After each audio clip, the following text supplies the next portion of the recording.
Halo siswa-siswi SMP Negeri 3 Satap Kalis, selamat datang kembali di channel ini. Pernahkah kalian berpikir, di balik semangkuk bubur ayam hangat yang kita nikmati setiap pagi, ada sebuah dunia bisnis yang luar biasa menarik? Hari ini, kita akan mengupas tuntas kegiatan ekonomi di balik gerobak bubur ayam. Dari modal awal, sampai jadi ladang cuan yang menjanjikan. Ini bukan sekadar jualan makanan, tapi sebuah ekosistem bisnis yang kompleks dan inspiratif. Jadi, siapkan catatan kalian, karena kita akan belajar banyak hal seru. Pertama, mari kita bedah fondasinya. Modal, apa saja sih yang dibutuhkan untuk memulai usaha bubur ayam? Kita bisa bagi jadi dua kategori besar. Pertama, modal investasi awal. Ini adalah biaya yang kita keluarkan sekali di depan. Yang paling utama tentu saja gerobak atau booth. Harganya bervariasi. Bisa mulai dari 2 jutaan untuk yang sederhana sampai belasan juta untuk yang custom dan lebih modern. Lalu ada peralatan masak, panci besar untuk bubur, kompor, tabung gas, wajan kecil untuk topping, sendok, mangkuk, termos, es, dan lain-lain. Anggap saja kita siapkan sekitar 2-3 juta rupiah untuk semua perintilan ini. Jadi, total investasi awal bisa sekitar 5-7 juta rupiah. Tergantung kualitas dan jenis barang yang kita pilih. Kedua, modal operasional. Ini adalah biaya harian yang harus terus kita putar. Apa saja isinya? Tentu saja, bahan baku, beras sebagai bintang utamanya.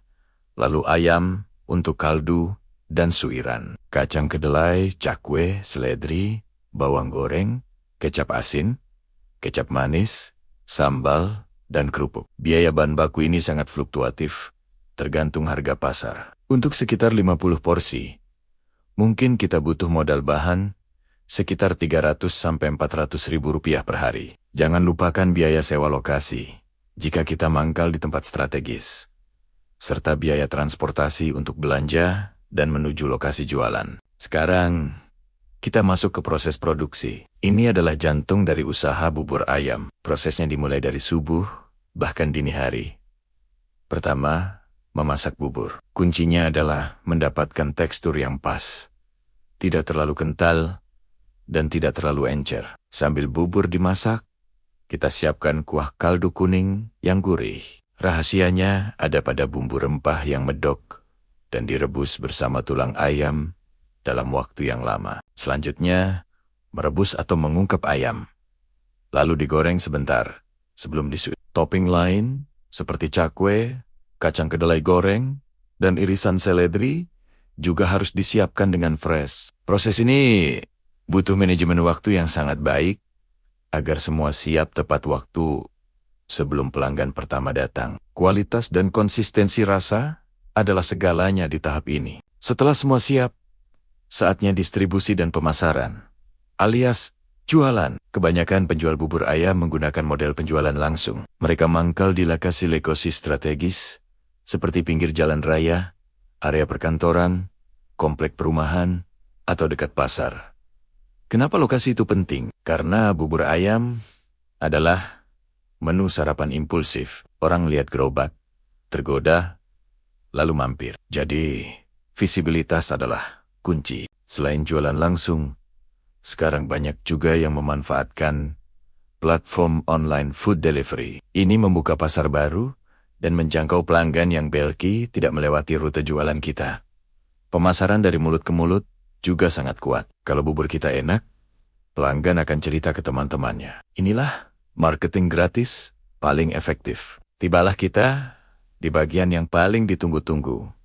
Konsumsi dan keuntungan. Pelanggan datang, memesan, lalu menikmati semangkuk bubur ayam hangat. Disinilah momen kebenaran. Apakah produk kita disukai atau tidak? Kepuasan pelanggan akan menentukan apakah mereka akan kembali lagi besok. Sekarang, mari kita hitung potensi keuntungannya. Misalkan harga jual per porsi adalah Rp12.000. Jika dalam sehari kita berhasil menjual 50 porsi, omset harian kita adalah Rp600.000. Ingat modal bahan baku harian kita tadi? Sekitar 300-400 ribu. Kita ambil angka tengah, 350.000.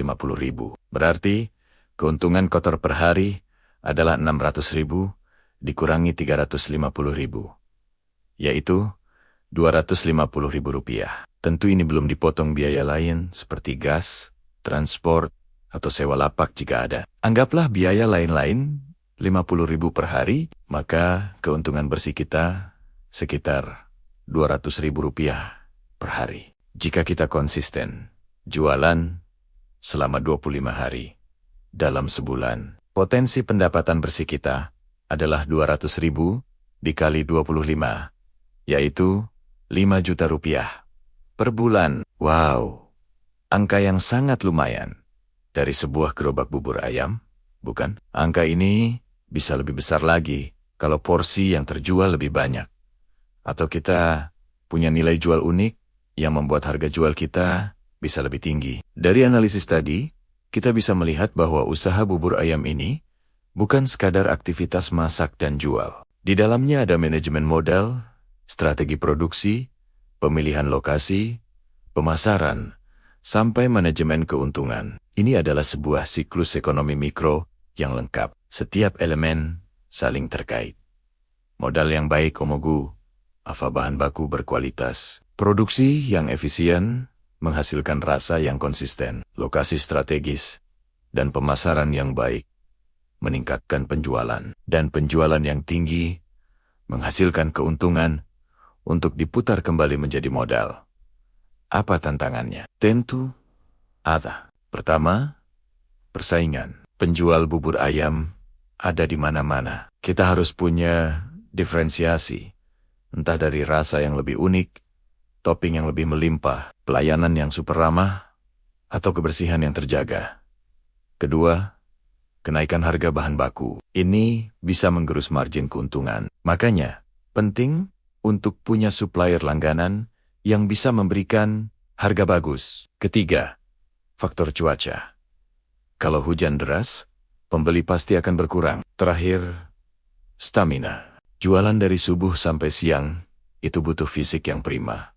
Namun, di balik tantangan itu, peluangnya sangat besar. Bubur ayam adalah makanan yang disukai hampir semua kalangan.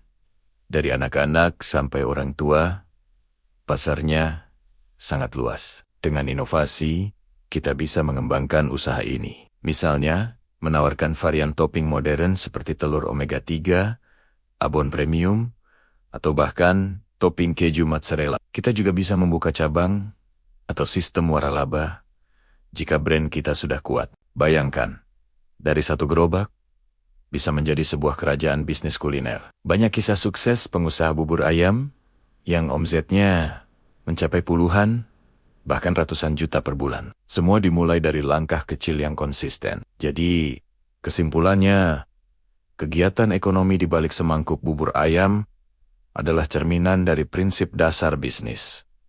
Ada modal, ada proses, ada produk, dan ada pasar. Ini adalah bisnis yang tampak sederhana, namun butuh kerja keras, strategi, dan ketekunan. Bagi kalian yang mungkin tertarik untuk memulai usaha, bubur ayam bisa menjadi pilihan yang sangat realistis dan menguntungkan. Mulailah dari riset rasa, hitung modal dengan cermat, dan jangan takut untuk mencoba. Semoga pembahasan mendalam kita kali ini bisa memberikan wawasan baru dan inspirasi buat teman-teman semua. Jangan pernah meremehkan usaha kecil, karena dari sanalah seringkali lahir kesuksesan besar. Terima kasih sudah menonton sampai akhir. Jangan lupa like, komen, dan subscribe agar kita bisa terus belajar bersama. Sampai jumpa di video selanjutnya.